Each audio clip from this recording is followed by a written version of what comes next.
So England need to score at 4.85 runs per over, a colossal task spread over 60 overs against this West Indies attack.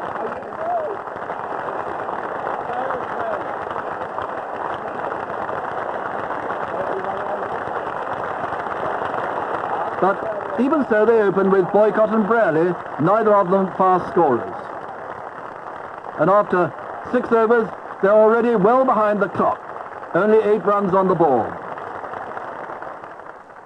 And it's Roberts to bowl to Brearley. An attacking field with 3 slips in the gully.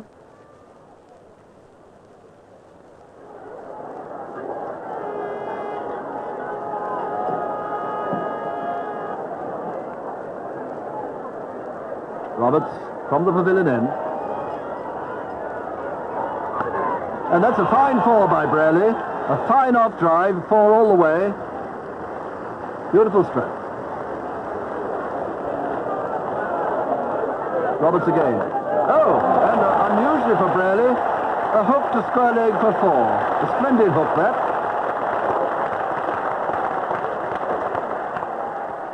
Now it's holding to Boycott. And a bouncer hits him behind his left shoulder. Unpleasant ball, that. And it's Croft to Boycott now. Marking out his run there.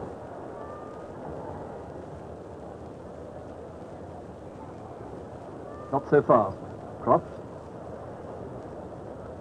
Boycott unusually in a helmet.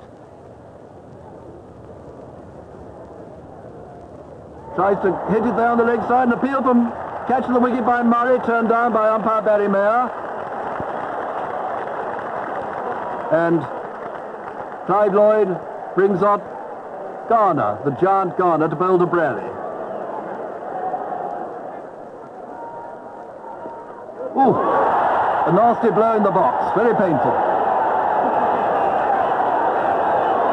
And now the 13th over, Croft again to Brearley.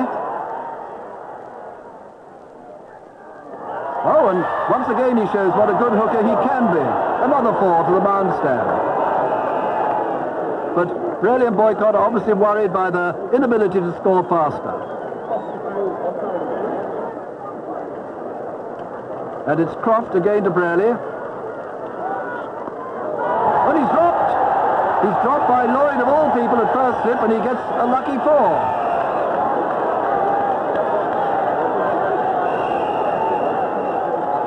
Now it's Boycott's turn.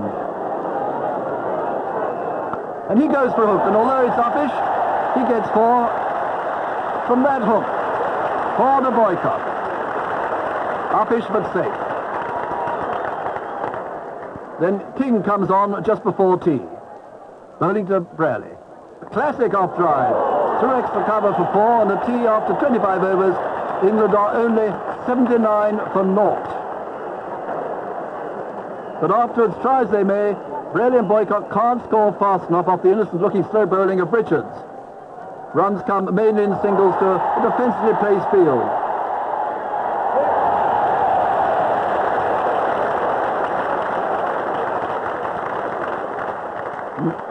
I know exactly how he feels, and also how they feel on the English balcony.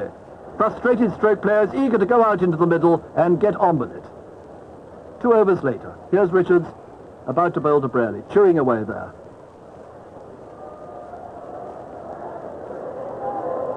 And a nice square drive, going for 4 down to the tavern boundary by the scoreboard. 4 more to Brearley. Brearley again. 1 run, and that brings up the 100 in the 32nd over, but at a run rate of only just over 3. In the 34th over, Boycott faces Richards, and he's hit it to mid-on, and it's in the air, and Lloyd again has dropped it. His 2nd miss of the innings. Unbelievable. By now, though it's too late, Boycott has decided to do or die with happy results for England. 2 runs there to backward point. They're going for the 2nd. A good throw by King.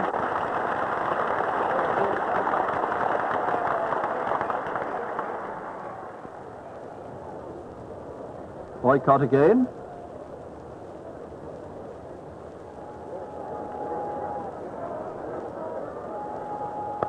Oh, typical boycott stroke through the covers.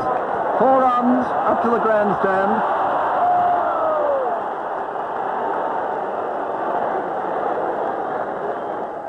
Same over, boycott again. And another 4. Yes, it'll beat the fielder. A 4 to backward point, and that over we saw boycott score 10. Quite a change. And now 2 overs later, boycott faces Richards.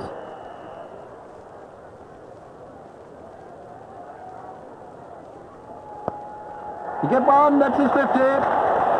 Boycott's 50. A great favourite with the crowd, he acknowledges the chairs. In the 38th over, Holding is back at the nursery end. Murray standing well back. Barely tries not of his hooks, but he's going to be caught. Caught by King in front of the grandstand at square leg. He's out for a useful but slow 64, and England are 129 for 1 of 37 overs and 5 balls. They now need 158 and just over 7 runs per over. A near impossible task against the West Indies fast bowlers, even with so many stroke players to come.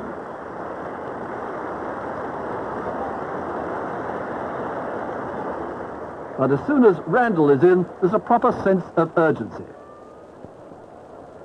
This is Roberts bowling to him. To get a single there off his first ball, single to backward point.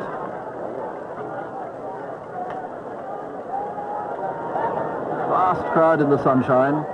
Boycott facing Holding. He's gone for a hook. He's skied into mid-wicket. And Kallicharran takes the catch. Boycott out for 57, but with only 3 falls. England 135 for 2, 20 overs to go. And in the next 2 overs, Randall and Gooch make frantic efforts to make up last time. They do their best, but it's asking too much. They run for almost everything. Come on, quick, he's lost his cap, he'll get there. Nearly run out. Gooch does his best to score boundaries instead of singles. England's only chance of victory. 44th over, he faces Garner. He flashes and misses that one.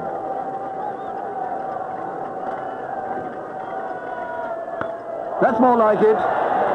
That's 4, up to long on, a big hit. 4 to Gooch. And it's Gooch again. And he'll get a 4 there, I think, down to third man. Yes, the 4 runs, the crowd watch. Croft falling into the crowd there, very near the ropes.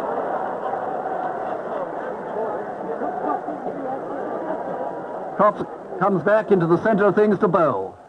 And it's Randall. Getting 1 run there. He's going for a second. King's the fielder. Randall just dives home, just gets there. Typical Randall, losing cap and everything.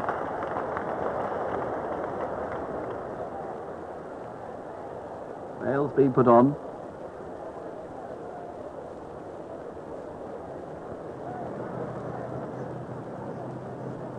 Randall adjusts that cap at that jaunty angle we know so well. Croft comes in. Yes, he'll get 1 there, down to third man, just for 1 run. Things going better for England now, but still not quite quick enough. Now it's Gooch.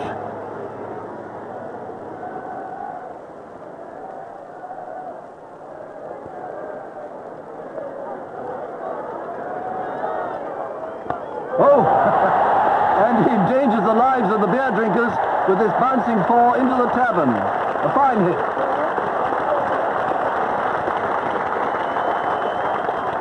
And now for the 46th over, it's Garner to Gooch. Oh, that's the shortest leg by ever. They've got to run for it.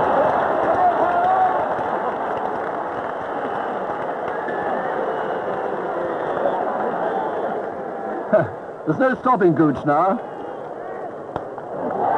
And another 4 off Croft to mid-wicket.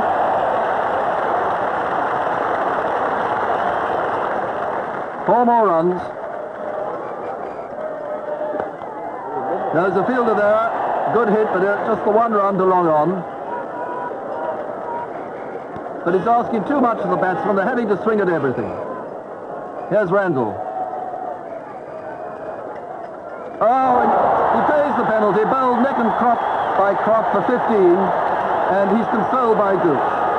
England 183 for 3, still needing 104 with only 13 overs left. Exactly 8 runs and over.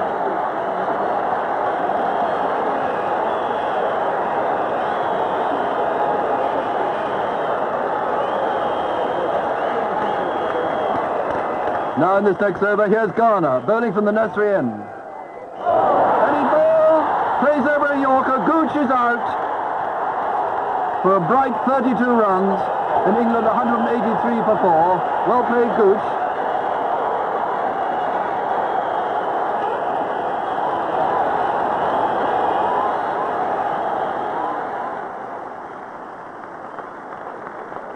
Now it's Botham. Botham's first ball.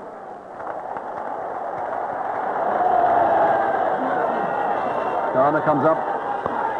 They'll get runs there. They'll just scamper 2. Oh, an overthrow. They'll get one for the overthrow. Guy, the other batsman. Dickie Bird's discarded his white cap. Here's Guy's 4th ball only. Oh, he tries to cut a straight ball, and he's out for naught. 186 for 5, England. One of England's hopes gone there. Clive Lloyd looks delighted. And it's Larkins now in only his 2nd game for England.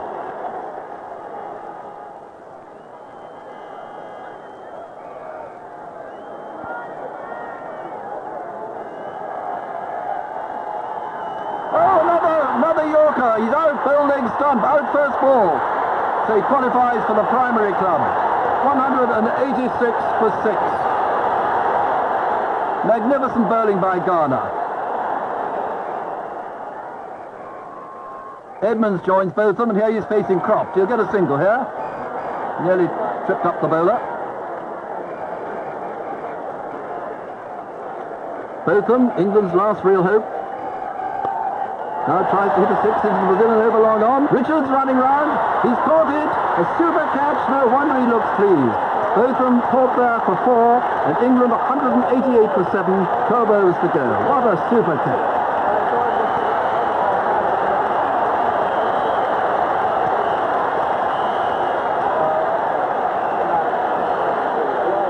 And now it's Garner on a hat-trick.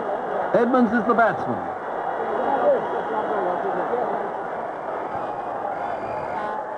Oh, he's nearly bowled him. Just missed the off stump by a cat's whisker.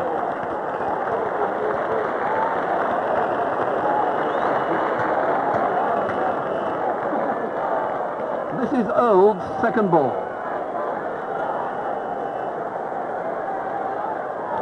And his last. Garner bowls him for naught. England 192 for 8.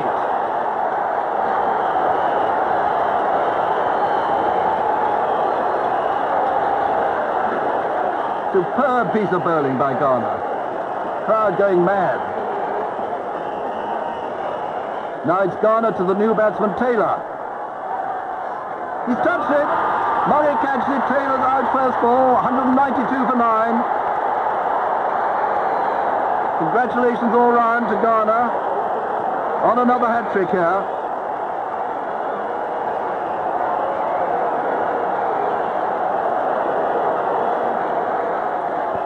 And it's Hendrick, though, facing Croft.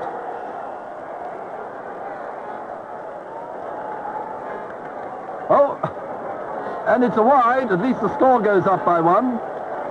And it's Croft to Hendrick again. He's bowled in for a duck. England all out for 194 or 51 overs, and they've lost their last 8 wickets for 11 runs. So West Indies are won by 92 runs and deservedly become holders of the Prudential World Cup for the 2nd time. Tremendous jubilation by the many West Indian supporters.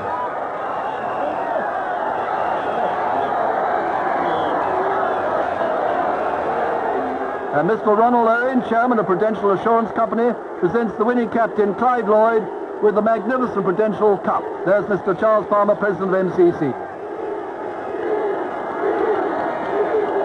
A wonderful sight. There goes the cup.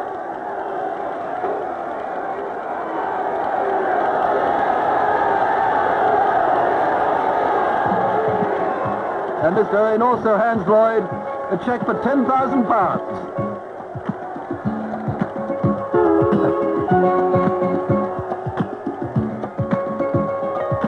And Mr. Palmer gives silver gilt medals to every member of each team. Mike Bradley comes up for his cheque for 4,000 smackers for the losers.